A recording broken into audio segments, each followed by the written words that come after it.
Hello, everyone. Rose and Carter doing the JOB on Easter weekend. Hopefully, the last weekend that we're stuck in a house, not like in the pub.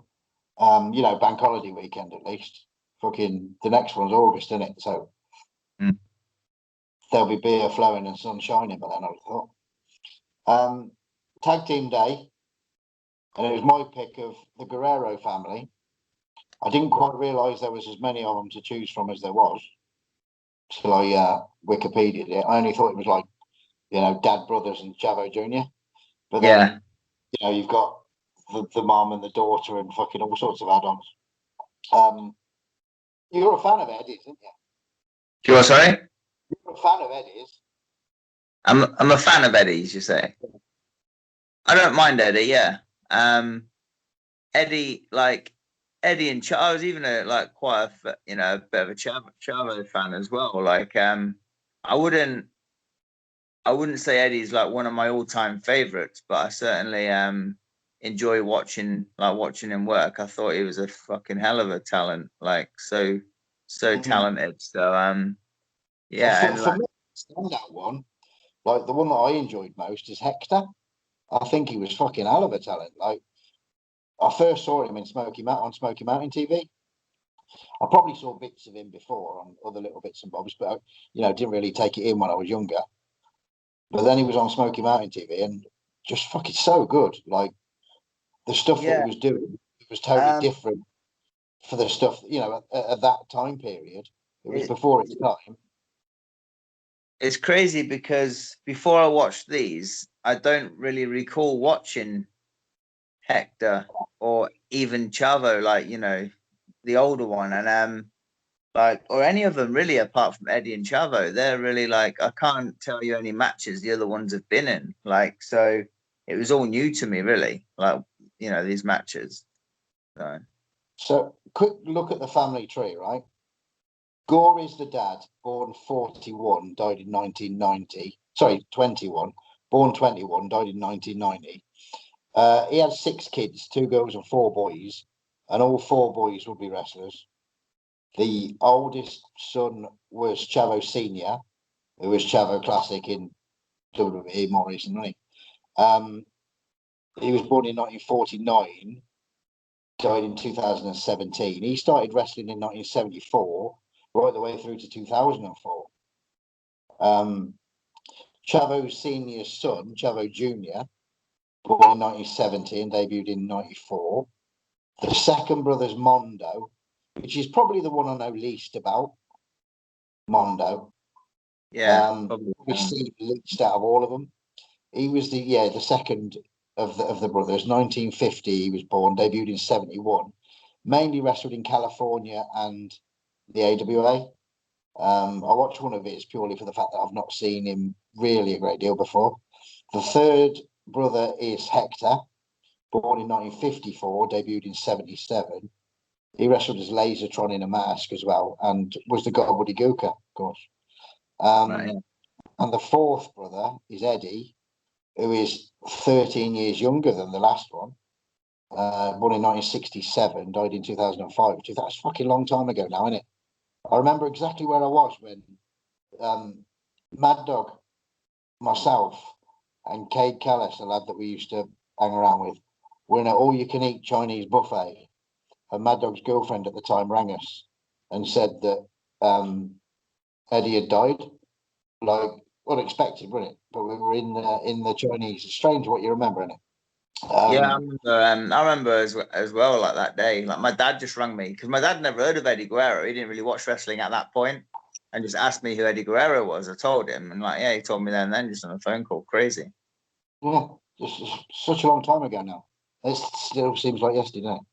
Of course, Eddie is by far, I'd have thought, the most famous of the family members, purely based on the fact that he was in the WWE during that boom period, sort of thing. His wife Vicky, married in 1990 to Eddie, got involved in the WWE sort of after Eddie's death, wasn't it? They've got 2 kids, but one of the daughters, I think his name's Shaul, Shaul, is that how you say that? Shaul was born in 1990. In fact, it was Eddie's dad that told him to get married because she was pregnant.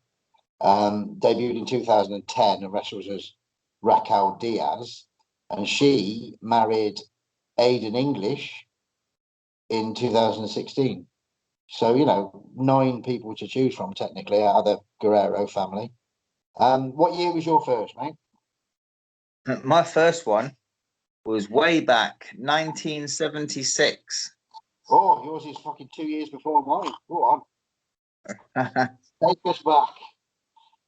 So this match, it doesn't have the whole match on, and I was looking for part 2 and I couldn't find it. So we've got like half the match. But I didn't realize when I selected it that it was in 2 parts, but I couldn't find the second part if it's on there or not. But anyway, Did you enjoy from the first part, though? Eh? Did you enjoy the first part though? Oh, it was fucking brilliant. It was literally, it was phenomenal. The match it's from the LA Olympic. It's a tag match with the Black Gordman and Goliath against Chavo and the Canadian. That's Roddy Piper. Yeah. Yeah. Yeah, I didn't know that until I was reading the comments or something. Do you know the situation of what happened there, or like why he was in the mask and that? Oh, I don't know. I live with a Roddy Piper expert, so like everything Roddy Piper I hear about on a daily basis. Well, I know about the Canadian thing at least. So what happened was, I'm just going on the comments, so I could be wrong, and this person who's writing the comments could be talking bollocks, but I know that they're probably accurate, to be fair. So apparently Piper lost Loser Leaves Town match, and that's how he ended up doing the mask gimmick, so he could stick around. So Piper, I don't know if it came out that he was the Canadian or if it was actually meant to be a totally different gimmick. I have no idea, but it's just, that's what happened anyway. So yeah, but yeah, it's Spanish commentary, so I can't understand what's going on too much, but I've wrote quite a lot for this one.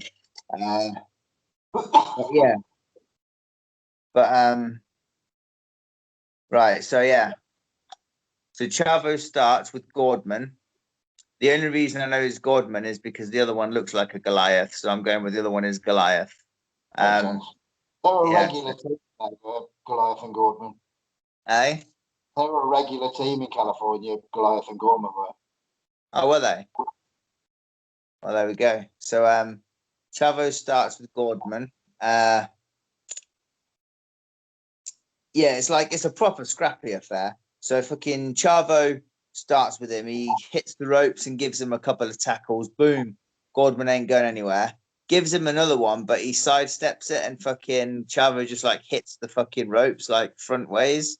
A little heat on Chavo there and then. Goliath gets tagged in. Crowd are fucking going bananas, like loud as like they're ready to riot, like literally early on. They're just, like some matches you build the crowd to get louder as the match goes or whatever, or if it's Dorothy, it gets quieter as it goes on. But this one is just literally from the start to the finish. It's just like erupting, like kind of like Puerto Rico. Sometimes their fans are a bit like fucking crazy like that, and the crowd are mad. So Goliath gets tagged in. Chavo fights back. He does some beautiful flying forearms like Tito, like so crisp. Goliath takes another one and goes flying out the ring. Chavo pops Gordman off the apron. This was a bit odd, like to me, because like I love the match, and I ain't gonna criticize any of it. But if I was, it would be this little spot here. So Goliath goes flying out the ring after taking another flying forearm. Chavo goes to the apron, pops Gordman on the apron like pow, just like a punch, and then like Gordman just punches him back, and then Chavo just dies like in the ring, just like conk down. Like Like the only explanation for it is if Gordman had something in his hand, but I didn't see anything, and he just looked like he punched him back after being punched, and then fucking Chavo is literally like KO'd in the middle of the ring. But I'm gonna let that slide because the match was so good anyway. So so yeah, he's there. I've even put dead, like fucking exclamation mark, dead. Gordman comes in, but there's no tag, so I'm not too sure about the situation here. Like if it's fucking different rules of that. Like those matches in Mexico where they can just come in and out sort of as they please. Yeah. And being a Spanish speaking area, maybe that's what they go by. I'm thinking because it's not the only time in the match that they do this. So yeah, one of the team members goes out the ring, someone else can come in. Yeah. So it could be like that. I did think of that. Yeah. Right. So there's no tag there. Goliath passes him something, like for an object of some kind. The Canadian comes in, but gets put out by the ref. So now, as the ref's putting him out, they use the foreign object. Boom. Referee comes back around, checks Gordman. I don't know if I think the Canadian or the fans or someone had said he's had something, but he's checking Gordman, but he's passed it back to Goliath on the apron, so he ain't got it anymore. But I've put here this so loud crowd, like literally like rabid, like crazy. More heat. I've even put here the crowd legit sound like they're about to riot. Like you'll have to check it out, but like how loud the crowd is. Fucking can't believe it. So yeah, there's more heat. Yeah, this is a nice little spot as well, which is like you never see it, you don't expect it, and I guess when you're thinking of matches and coming up with matches, it's not something that you'd ever fucking like think about doing. And I've even wrote here, people might shit on it because it's almost too easy and too simple that like you wouldn't think about it because it's that easy. The best things, I think. Yeah, they are. But like, I mean, there's easy, then there's stuff that's just like too easy. You wouldn't even think about doing it. But like when I explain it, you'll fucking know what I'm saying. So they're giving him heat, they're giving Chavo heat. Boom, boom, boom. Fucking Goliath's in with Chavo. Obviously, Chavo's taking the heat. You know, like when I'm working on a face in a tag match and I'll give him a snapmare. I'll snapmare him towards our corner. So he's fucking facing my partner. So he's totally out of the way. So Goliath snapmares him fucking towards his own partner. And Chavo just fucking rolls through with it and fucking tags. So it's like literally like there's not like a fucking double down or a massive fucking hope spot or anything. It's literally just a snapmare. He takes the snapmare, then just does another roll and fucking tags his partner. Like literally, never seen it in my life before, but it looks so simple. Like it's almost like it's a shoot because they're taking the opportunity to go. You know, it's fucking in prison, isn't it? Yeah, it's genius. Yeah, and I think things like that should happen more often because when it comes to like getting that tag after taking heat, it's all I think people try to make it a bit too intricate. Like you know, when realistically you're trying to get that tag anyway, so fucking, you know what I mean? You should be able to just get it like that, like because you know it doesn't always have to be that difficult, really. But anyway, where yes, get snapmare Chavo towards corner, rolls through and tags the Canadian in. Canadians in battering both, boom boom, fucking both their heels powder, and then the heels come back in, take over on the Canadian. The Canadians fighting back, then does a massive fucking jump over the top of one of them, maybe Gordman jumps over Gordman. I'm thinking it's going to be like one of them where he holds him as he's trying to tag him, but he's too far. But he literally jumps like right over Gordman, and as Gordman catches him, he fucking gets the tag to Chavo. So he actually does get the tag. Yeah. Chavo, which again is good because you wouldn't expect him to get the tag in that situation. You'd expect it to be like a near, like kind of thing. Yeah. Like, sometimes like the mistake look is cool, isn't it? Like, because the same things happen all the time with those almost. It's going to happen sooner or later that somebody gets it, isn't it? Yeah, totally. Which is more fucking surprising than any finish you could ever imagine, I'd have thought. Yeah. So yeah, tags in Chavo. Chavo's all over Gordman, throws him out the ring, then brings in Goliath. Big backdrop on Goliath. Goliath powders. Gordman comes back in, but there's no tag again. So yeah, Gordman's in. Behind the ref's back now, Goliath is choking Chavo with a belt. Oh no, there's no tag, so no, he's not behind him. So basically, yeah, so Gordman was in, no tags at all. Goliath comes back in. Now Goliath's choking him in the ring with a belt, like the fucking belt that he wears around his waist, not the actual fucking title belt. Yeah. So he's choking him with a belt.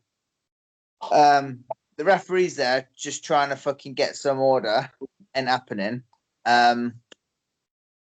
Fucking Gordman's come back in. Now it's all back and forth. Like Chavo's got a foreign object, fucking nailing Gordman with it.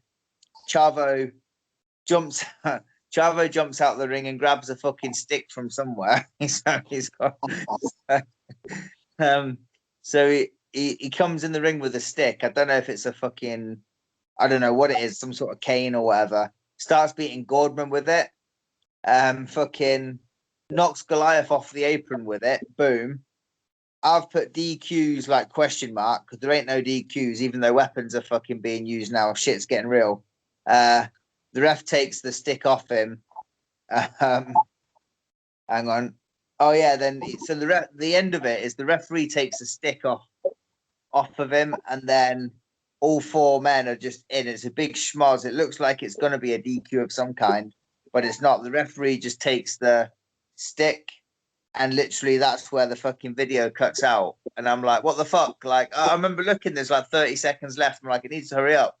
And then it just dies. And then it's like, I'm like, where the fuck's part two? I was looking for part two, couldn't find it anywhere. So, but it was fucking brilliant. Like, judging just by the crowd were invested right from the fucking first second right until it cut out. It was very nothing like it was about it. I love But a territory that California territory was. And, you know, I think it was LaBelle that ran it. And, yeah, you know, people like Piper and Buddy Rose and the like speak so highly of it. yeah. I've heard about it now, like thinking about it. But I haven't really seen anything, to be honest. Yeah, there's some big ones on YouTube, like, you know, like 2 hour sort of blocks of it, like compilations, like, yeah, it's good shizzle. If you had to pick a result for it, would you have said it was a DQ? I would have fucking DQ'd it there and then with a fucking. Well, I think the first foreign object the referee sees is the belt. I think that's the first thing that he actually, because earlier when Gordman had the foreign object, he slid it back to Goliath on the apron, so the ref didn't see that. But the first part is with the fucking belt as he's like choking him with the belt. Goliath choking him, but right in front of the ref, and the ref's just like letting it go. So I don't know if they'd done it like that back then, but One of them where they throw it all out in the end because it just shit hit the fan and it all goes out of fucking control. You know. But mine's the same place. My first one, California. All right. Big time wrestling from California, 1978 though. Buddy Rose and Texas Red. I googled Texas Red and I get a million things saying The Undertaker, but obviously this is like 10 years before The Undertaker did it, isn't it? I once said it was Red Bastien, so I'm going to go with Red Bastien versus Mando and Ted Heath. Now I've seen Ted Heath on British tapes because he's a British dude, but he's called Texas Ted Heath over here. doing like a Texas gimmick. So yeah, four pretty big names when you think Red Bastien, Teddy, fucking Mando, and Buddy Rose. Slow start, Buddy Rose taking his robe off and folding it all up and all that shit. It's Rose and Mando that start. Mando goes behind a little takedown G, up into an arm drag. The fucking heat right from the start in this is pretty good too. Ted in very British style, that Ted Heath. When he wrestled over here, it was very American style. When he wrestled there, it's very British style. The uppercuts and the fucking grappling kind of thing. He does a cracking knee drop and then like a face lock, and then he tags Buddy Rose tags Texas Red in, just kind of escapes and tags Texas Red in. I put Teddy very English style. Ted is dragged to the heel corner and there's a bit of a cut off and some heat there. But he misses a fucking elbow where he goes like 18 foot high. Like, people, when you think Buddy Rose, right, people automatically think the fat dude from the WWF in 1990. Yeah. But here, he's like, I mean, he's not fucking chiseled by any stretch, never has been. But, he's a slimmer and he's fucking quick as a cat and so nimble. And this elbow drop that he missed, he was fucking 8 foot in the air when he missed that bad boy. Boom. So Ted Heath is back on the uppercutting and the fucking arm dragging then, and he tags in Mando, who's back in on the arm. Mando comes off the ropes. Buddy picks him up and just fucking dumps him. It's not you can't really call it a move. He just kind of picks him up and fucking whicks him. Texas Red in then, who's like, I've not really seen Red Bastien. I've heard people talk about him. I know Jesse Ventura speaks really highly of him. And I know he's, a legendary name, but I haven't seen him. He's a little bit before my, regular wrestling watching time. But here is this gimmick. He's very much a puncher and kicker, but I'm just putting it down to the fact that it's this fucking Texas Red Mask man, isn't it? Very punchy, kicky. Mondo's in trouble now in the corner, getting double teamed. There's a sunset flip hope on Buddy Rose. Then in comes Red again. Mando fires up on Red. He does a fucking head scissors takeover. Ted Heath's back in. Buddy's tagged in, so it's Ted Heath and Buddy now. Buddy's begging off. Fucking Ted Heath kind of pulls him in the ring. So he's on the apron begging off. Ted Heath pulls him in the ring. Buddy's in all kind of shit state now. He gets ping-ponged backwards and forwards between Ted Heath and Mando. Yeah, I fucking love that. When the fucking villains go boing between the two. Ted Heath's very impressive here. I really fucking liked him in this match. But he's staying alive, though. Like when the babyface is getting battered, every now and again they'll stay alive. But he ain't fucking shy and coming forward here as a villain either, which is cool. There's like a right fucking head scissors combo where they exchange like head scissors. One gets out of it, the other will be an head scissors. It's right good between Ted Heath and Buddy Rose. Texas Red in and cuts off Ted Heath for a little bit. Then he applies the head scissors, does Texas Red. There's a little heat on Ted. Mondo's in on fire after a tag. Ted's in on fire now, so all four of them are in the ring. And the finish is really quick and simple. There's an atomic drop from Texas Red on Ted Heath, which goes straight into a backbreaker. That when you're sort of up and then down on the side onto the knee from Buddy Rose. That's the finish on Ted Heath. Yeah, it wasn't a big long build. It was just a finish, but fucking really my favourite out of the four. This match really was good. Oh, was it? Like I said, Red Bastien. If it was Red Bastien, was just a puncher and kicker as Texas Red, but the other three were fucking very technically gifted, speedy fucking athletes. Like, you know what I mean? Really good shit. What's next?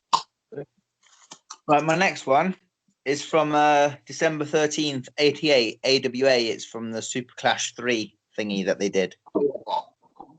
Against the RPMs? Is it against the RPMs? Yeah, and Cactus. Yeah.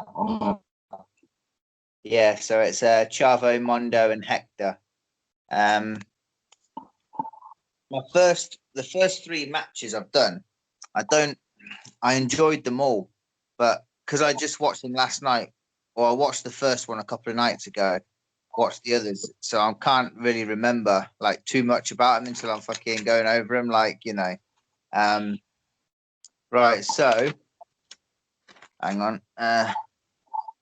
At the end of this one, I've wrote great stuff, so I assumed I enjoyed it. Here we go. So, yeah, I like the fucking. I love the light over the ring when you don't see the crowd. Like reading someone's comment was saying they'd done that because they fucking didn't draw. So, like, Super Class 3 didn't draw well at all. Yeah, so they mentioned that, but quite frankly, I fucking prefer it. Whether there's 10 people there or 10,000, I like the fucking. Arn Anderson on his podcast recently said that he likes that because people are louder when it's dark because they're not embarrassed because there's no one seeing them. Because people what? Sorry, say that again. People are louder when it's dark because they're not embarrassed because no one's watching them. You know what I mean? If they're in the dark, they'll shout louder and fucking act like idiots. Whereas if they're in the light, you know, people could look at them and say, "Look at that prick over there." You know, like it's a good point, isn't it? I wouldn't have thought of it myself, but yeah, Arn Anderson says that on his podcast. That is that does make sense actually. Yeah, and I remember actually on a fucking different kind of subject or similar subject, but I remember Honky Tonk Man told us once that like he much prefers wrestling in front of like the more people, like the better, just because like he said he's wrestled in front of like a few people where you can't call anything because every fucker can hear you. So it's like the more people there, like so, you know, just made me think of that. Like people are like, don't you get nervous in front of like when they spoke about WrestleMania 3 and that? He's like, nah, because you know, they're so loud, you can pretty much fucking say what you want in there. You've got 20 people at a fucking little club. Like, you know. Fucking that place on the Ted Flash's camps. It was like a dome, and when you called shit, it echoed through the fucking dome. Skirlington, yeah.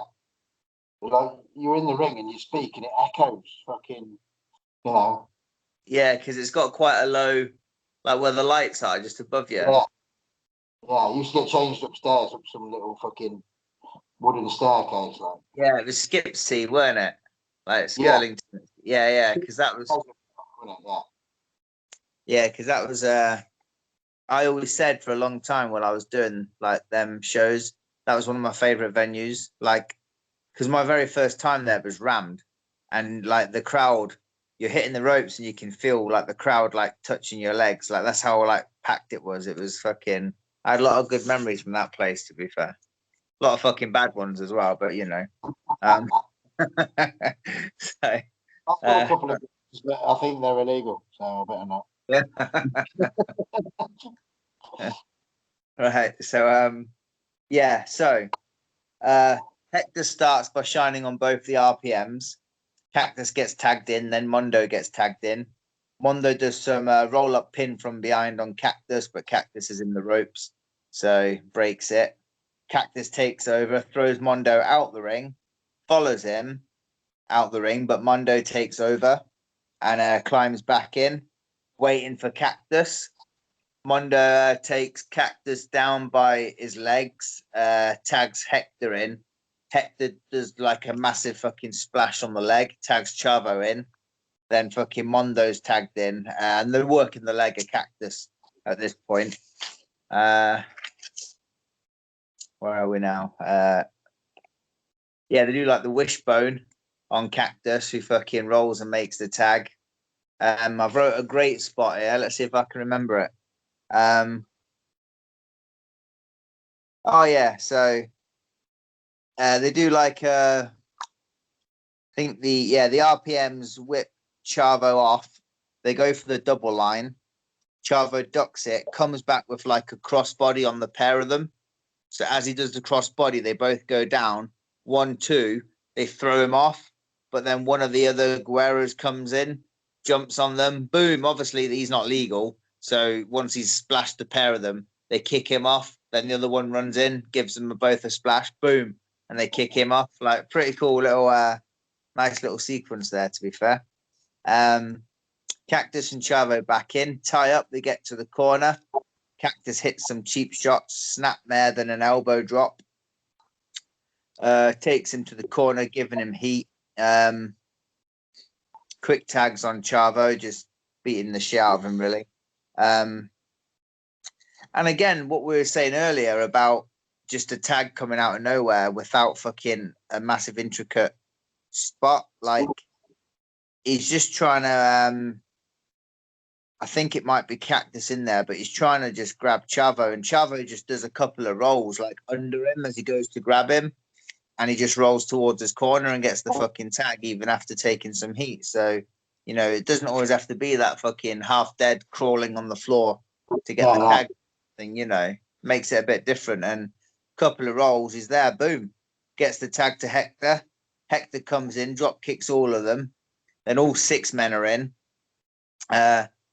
Fucking going crazy here. Fucking 4 of them. There's a big schmoz with all 6 in the ring. Boom, boom, boom. 4 of them end up outside the ring, brawling, fucking fighting outside.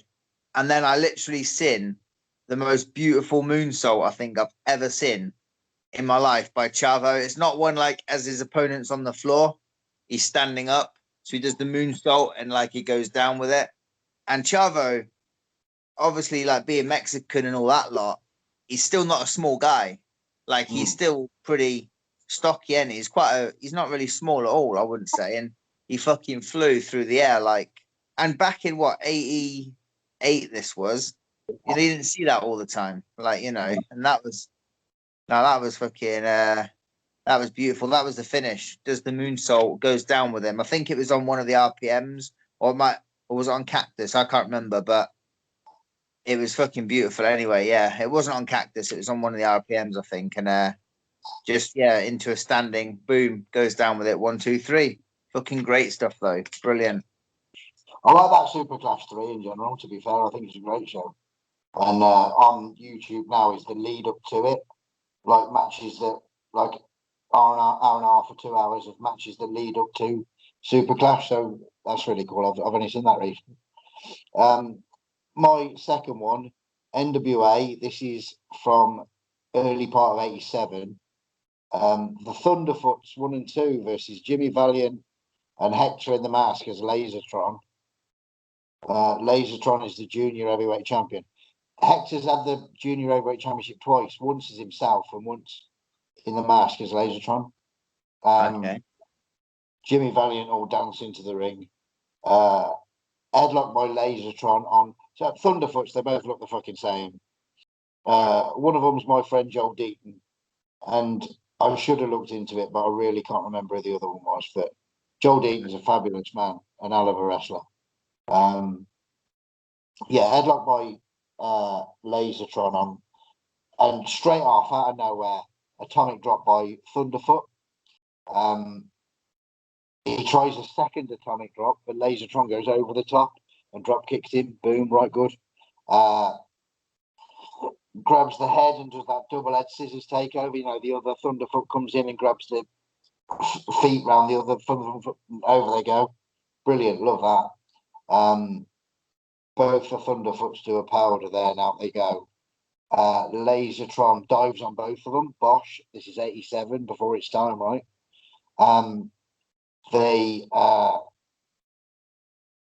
There's a beat him up laser chant, beat him up laser, beat him up laser, right on. There's a small cut off on Lasertron, switch the whip, and Lasertron soon arm drags the Thunderfoot. Jimmy Valiant in for the first time on the arm, like totally different to Lasertron, isn't he? Lasertron does all the fucking hard work and the flips and shit, and Jimmy Valiant just comes in and does a bit of a dance and holds an arm. But they're equally as over as each other, and you know, everyone to their own style, innit? Thunderfoot gets up, he's in the arm, and Jimmy Valiant pulls the mask to get him down again. Lasertron in, double elbow on the Thunderfoot with Valiant. He slams Thunderfoot, splashes Thunderfoot. The other Thunderfoot comes in to cut off Lasertron. There's a big fuck off backdrop on Lasertron. Big slam on Lasertron. Then there's off the ropes goes Lasertron. Thunderfoot hip tosses him, but he goes that far over, he lands on his feet, which is something I've rarely seen, if ever, before. I think that's very cool. He lands on his feet, Bosh, tags. In comes Jimmy Valiant, elbows the fuck out of Thunderfoot, big elbow drop, job's a good one. Lovely little match. I like the team of Lasertron and Valiant because they are so totally different. You know, it's nice, that mix of styles, and what one lacks the other gains, and vice versa. You know, really good match that, and I love me a Thunderfoot. Yeah, very impressed. Like it a lot. Awesome. Right. Match 3, also from the AWA, January 20th, 1989, against Pat Tanaka and Paul Diamond. Oh. They're the champions at this point, Tanaka and Diamond. What they're Guerreros? against. You are sorry? What Guerreros was it? It was Hector and Mando. Right. Again, at the end of this, I've wrote very good. So here we go. See if I can remember it as I'm saying it. So Diamond and Mando start with a strong lockup, then they break. Nobody getting the better of anyone. They do it again. Again, like a strong lockup, but a break. Diamond with some quick holds, like, you know, they'll tie up and then he'll go into a fucking this and that, like a fucking like a wrist lock, then into a fucking hammerlock or whatever. But Diamond does some quick holds, just taking the piss out of him basically. Then hits a hip toss on Mando. He gets like, he literally does a hip toss out of like the little chain sequence he just did. Goes for a cover, which you don't really see after a hip toss, especially that early on. Gets a 1 count there, and then boom. Then they tie up again, struggle with holds, and then fucking out of nowhere, from the tie up, like fucking Mando hits a fucking backbreaker, just boom, out of like literally like out of like a tie up situation. He lets him up. They're like arguing between them, Diamond and Mando. Diamond slaps him round the face, and then fucking he gives him one back. Boom, fucking right round the chops. Then they go into tie up again. Then straight from the tie up, Diamond picks him up into a gorilla press slam, just like that, and fucking boom, slams him down, whips him off the ropes. Power slam by Diamond. He goes for a. I like this little spot here. So he's hit the power slam. He goes for an elbow, misses. Mando rolls out the way. Goes for a second one and a third. He literally misses 3 elbow drops in a row. As he gets up from the third one, Mando hits him with 2 body slams and then a drop kick. And then Diamond powders out the ring. Diamond comes back in, tags Tanaka in. Now I fucking love Pat Tanaka. He's incredible. I'd put him in my top 20. But he's like maybe 19, 20 for me. He's fucking so underrated, Pat Tanaka.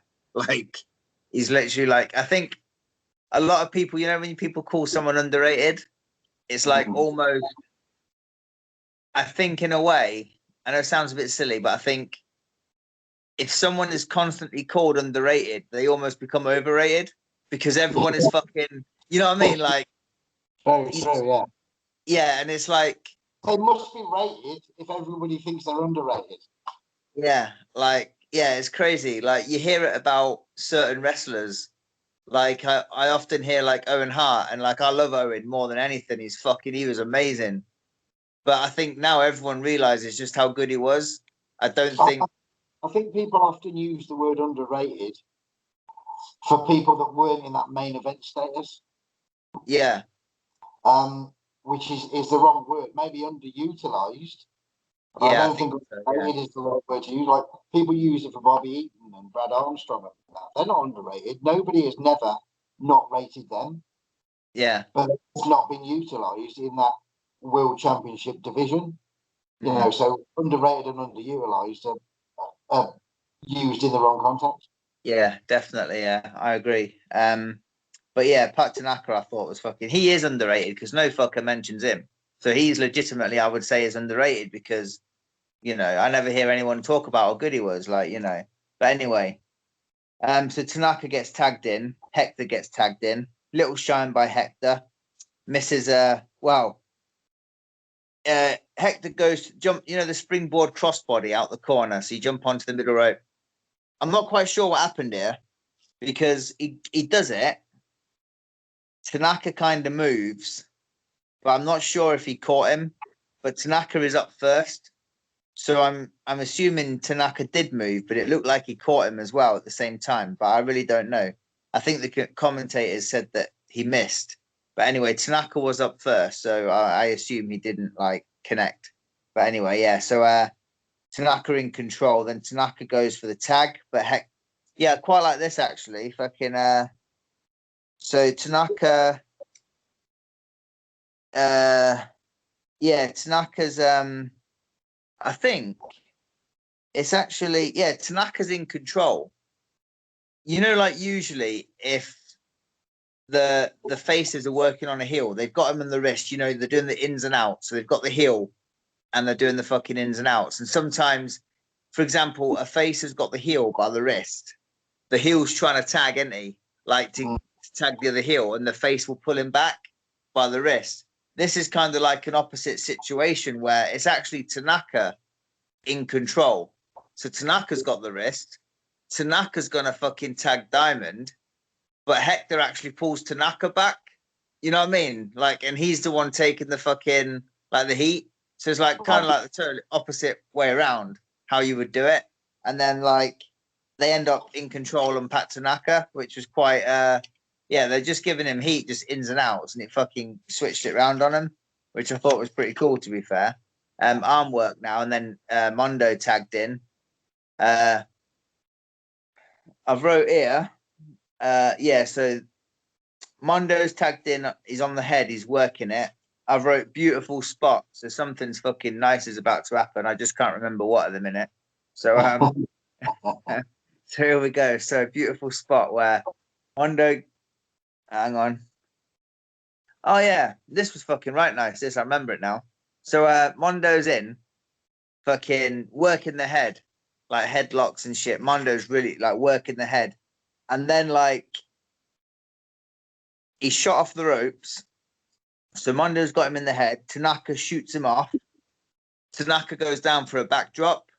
Mondo does the fucking backflip over him, you know, like uses his base to fucking do a. Rougeau's used to. Yeah. So he does that. As Tanaka feeds round, fucking headlock takedown back onto the head. It looks so crisp as well. Fucking beautiful. Back headlock again. Beautiful headlock takedown. Oh, he does it out the corner as well. So he headlock takedown, and then fucking where they do it running up the ropes, headlock takedown, boom. Fucking beautiful stuff. Loads of nice stuff going back to the head by Mondo.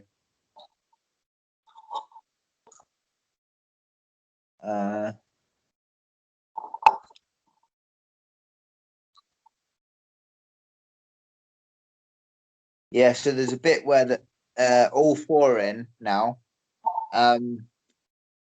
And both faces are hitting like I've put hitting splashes on both heels. So I guess they're on the floor and they're just running and like fucking splashing them. The heels powder, then they come back in. Then all four are in. Heels get rammed into each other. There's a bit of a schmoz now where fucking I remember the finish now because DDP's with Bad Company. He's with like Tanaka and Diamond. So there's a bit of a schmoz. DDP's on the apron. DDP gets knocked off the apron.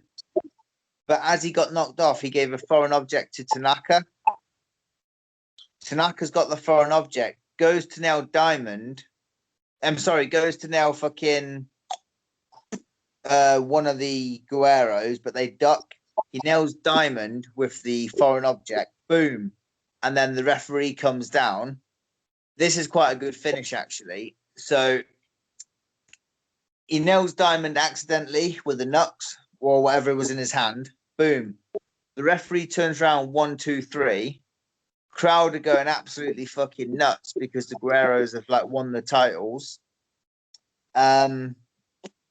Like the finish as well. It's kind of, there's a couple of things to point out. Like as Diamond's getting pinned, it's kind of weird because Tanaka was in a bit of a no-win situation because he's like, what do? He's there watching the pin happen, and you see it so many times when the face is like just stood there like a fucking idiot. But in all fairness to Tanaka, he had to make a decision. So he's there trying to fucking pull him off as the ref's counting, but he's just like on him, so he can't pull him off. And I think that was probably the best thing he could have done in that situation, rather than just fucking stare at his tag partner getting pinned. You know what I mean? So it's like, what do you do? You know, it's like, because the other heel, I mean, the other face should have been there, shouldn't he, to like prevent him? Knock him out of the way, like yeah. But what do you do? Do you look a dick and see your tag partner get beat, or find an alternative, no matter how stupid that alternative is? At least you're making an attempt. Yeah. So he tried to you can see him trying to grab like his fucking tights or something. I think he's trying to grab his own partner, Diamond, or something, pull him off, but he's just can't do it. But anyway, that kind of was the finish. But what happened was the referee then seen the foreign object and reversed the decision. So they ended up not winning the belts after all anyway. But yeah, it was a very good match though. Very, very good match. And the fucking crowd were clearly like pissed off with the reverse decision. They were like ready to jump over the fucking barriers, it looked like. But yeah, it was a very good match. Yeah. My next one, 31st of October 87, from the CWA in Memphis.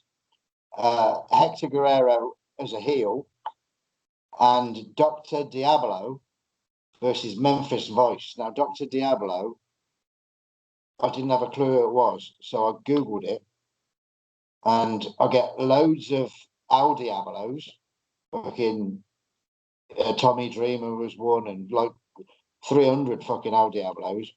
Dr. Diablo didn't have a fucking thing other than the fact that he was Hector Guerrero's tag partner. So I watched this match twice because it was really short.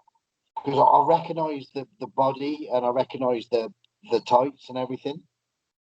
I think I have anyway, and I've narrowed it down. It looks like Cole Styles, who was Dutch Mantell's sort of sidekick in Smoky Mountain.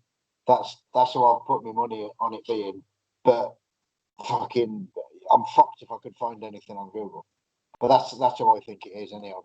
They're against Memphis Vice, who are Jerry Bryant and Lou Winston. I googled them as well because I didn't really know much about them, and they were like a short-lived tag team in Memphis that were at one point managed by Eddie Gilbert, and they looked very much like Eddie Gilbert, both of them, the same sort of tights and look, you know, haircut and everything. The video itself was longer than the match because there was a longer promo at the start, so the match was fucking seconds really. But the promo was Hector talking about, he's got this sombrero on and poncho and very sort of, you know, the Mexican look, stereotypical look. And he's plugging this new hair removal cream that he's got, saying that the women in Memphis need it, yada yada. So anyway, the Masked Man, Dr. Diablo and Bryant Star, it's a fucking mugging really. The Masked Man just unloads on him. The biggest fucking slam I have ever seen in my life. The Masked Man picks Bryant up and just fucking hoiks him. Like he picks him fucking, not like a press slam thing, like an actual body slam, but fucking have some of that. Hector tags in then with a beautiful flying elbow, like fucking really nice. Like a belly to back kind of suplex, but like a Dynamite Kid snap suplex, but a belly to back one. Very nice. Okay, yeah. Diablo's back in then, and he just like does a bit of chokey and some cheating stuff. Bryant fires up a little bit and tags to Lou Winston, but he soon gets cut off with a backdrop that almost sent him through the fucking TV studio roof. Lou. Oh, sorry. Guerrero comes in, stalling suplex then from Guerrero. Very nice. Lou fires up again, but Dr. Diablo soon stops that shit. All four coming towards the end. Opposite corners, I'm thinking there's going to be some sort of clash thing. But then Lou Winston gets tied in the ropes, whilst Brian has been battered by the masked man in the other corner. Hector goes to the table where the commentary team are, the TV studio setup, and gets his hair removal cream, and he's about to put it on Lou Winston, to prove a point to the ugly women in Memphis. Bill Dundee saves, it's a disqualification.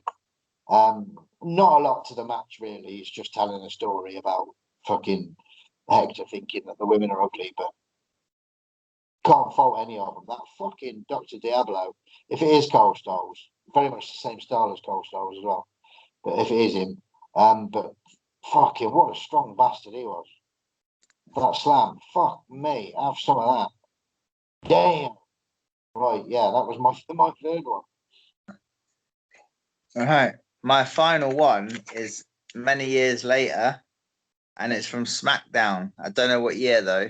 I'm gonna guess and say like 2004, 5-ish. When did Eddie die? Was it 2005? I think it was. Yeah, it was, wasn't it? Yeah. This must have been maybe 2003-ish, I reckon, I guess. But anyway, it's Eddie and Chavo against the world's greatest tag team. It's like Charlie Haas and Sheldon Benjamin. Yeah. So this was, I'd say, the weakest match out of the four, but it was still enjoyable. So I can't say anything bad about it. It just wasn't as enjoyable as the others. But anyway. Like my last one was my weakest, but again, I said earlier, didn't I? It's just not the fact that it's weak, it's just not our thing. It's just not our style. It's just not the kind of wrestling that we enjoy. But it's still great wrestling. Yeah. To today's wrestling, that wrestling fan, it's just a ticket, but it's not our thing, is it? Yeah. So Eddie and Shelton start. Loads of grappling around on the floor and stuff. Eddie takes control, tags Chavo in. Quick tags, working on Shelton. Then fucking Haas gets tagged in. It's very, very like back and forth. Like tags all over the fucking place. Haas is tagged in control of Eddie. Shelton's back in. Eddie fights back, boom, boom. Then a belly to belly overhead on Shelton. Boom, sends him flying. Tags in Chavo. Beautiful spot here. Right, see if I can remember it. Oh yeah, this was fucking right nice. Never seen this before. Even still, like fucking beautiful spot where Chavo hits the ropes. He's fucking it's on Shelton. So Shelton goes for a hip toss on Chavo. As fucking Chavo gets hip tossed, he's in midair and like turns it into like a monkey flip. You know what I mean? Wow, yeah, that's cool. Yeah, that was like right, fucking so crisp as well. Like he's done it a million times. Really, really nice. Does the monkey flip? Then Charlie Haas runs in, takes a drop kick from Chavo. Boom. Both Guerreros with they both do like the old dive over the top springboard, like one on each heel. Back in the ring, Eddie's in control on Charlie Haas. Takes control of Chavo comes in, then they take control on Chavo, just cut him off there and then boom. Chavo gets back in control and tags Eddie in. Back and forth, real fucking back and forth wrestling. Double line by Eddie.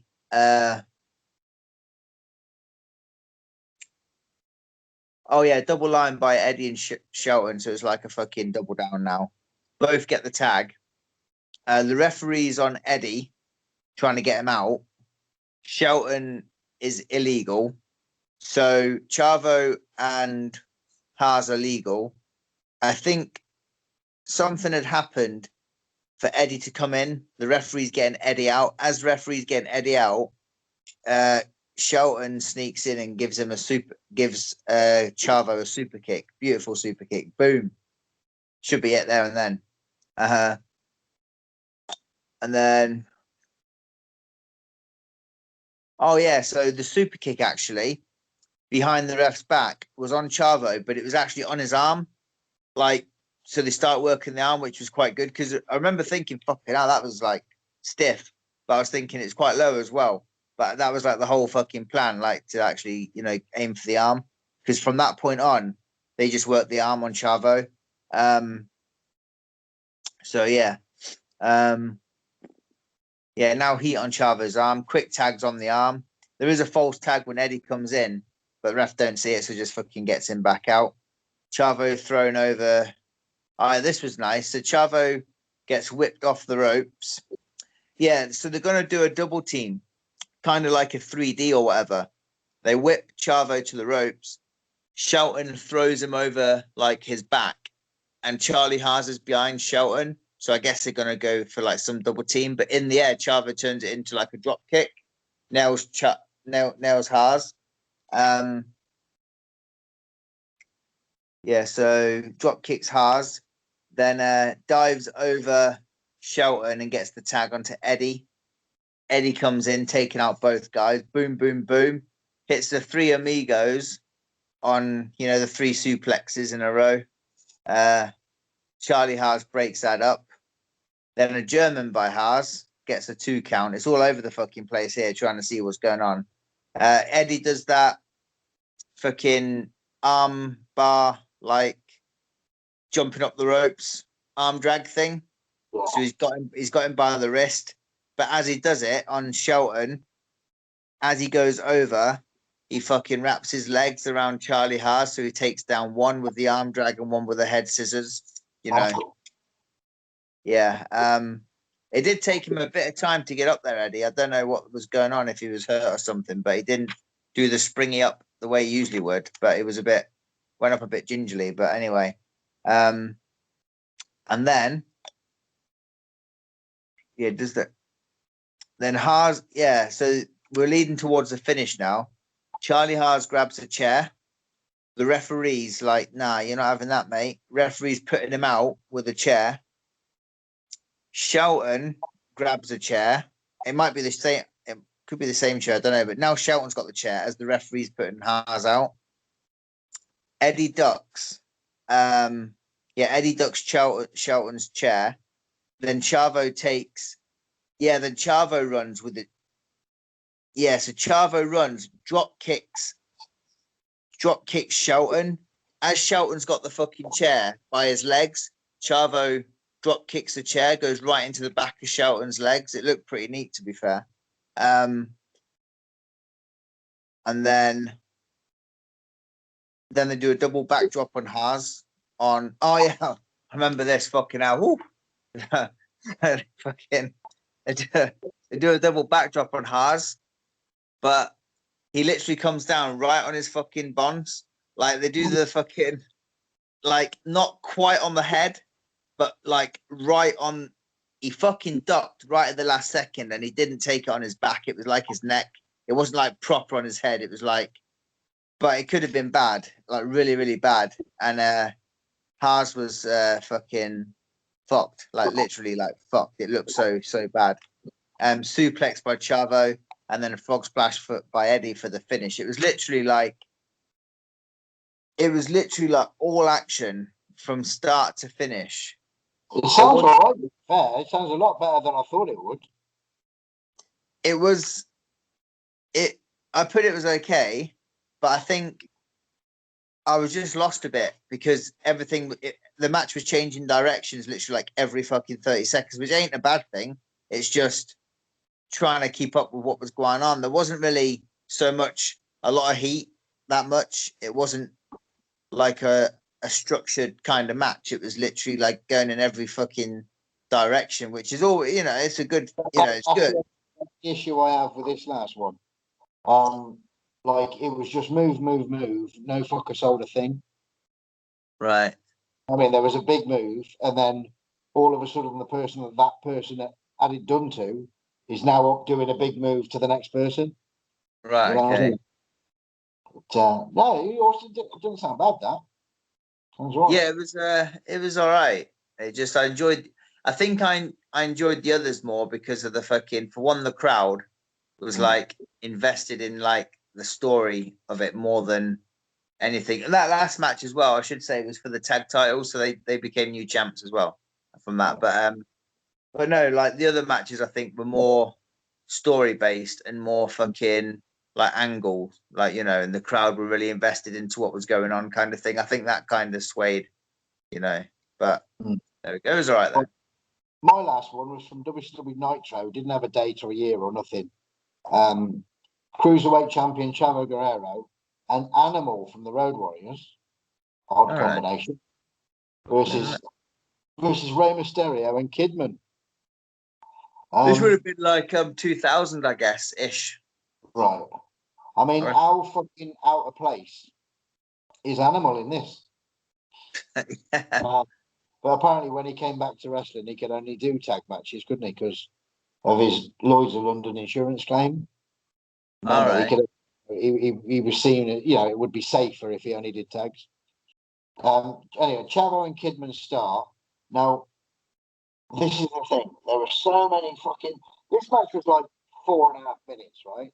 But there was 14,500 moves, and no fucker sold a thing. Animal didn't get involved until the end, probably because he was as baffled as I was. I've just written words, and they don't really mean a lot. Chavo Guerrero and Kidman start. I've put kick, whip, baseball side, tilt the wheel by Guerrero.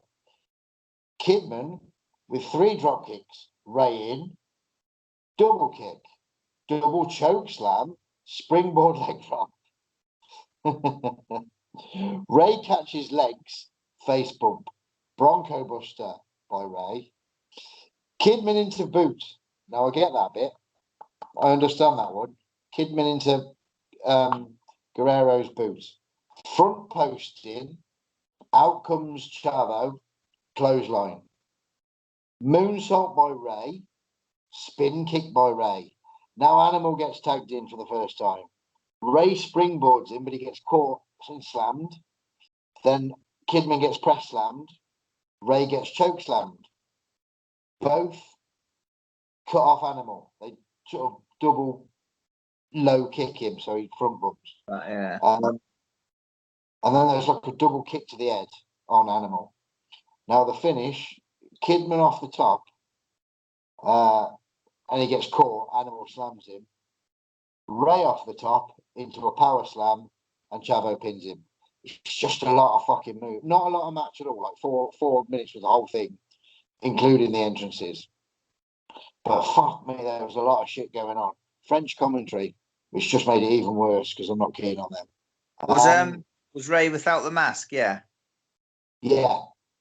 Yeah. Fuck me, there was a lot going on. But it was hard to get behind because there was no one to get sympathy on. You know, everything was done really well. Like really, really well. You can't fucking every move was done to perfection. Somebody was down, but it didn't mean anything because they weren't hurt enough. You know what I mean? If someone gets kicked in the head, if you've done it well, don't matter how fucking big you are, you get kicked off a fucking baby, it's going to hurt you, isn't it? You know, it's going to make you go, fuck me. You know, but this was like, right, boom, I'll do something else. You know what I mean? All good people, though. Kidman, Ray, Animal, Chavo, all good. All Kidman's one of them.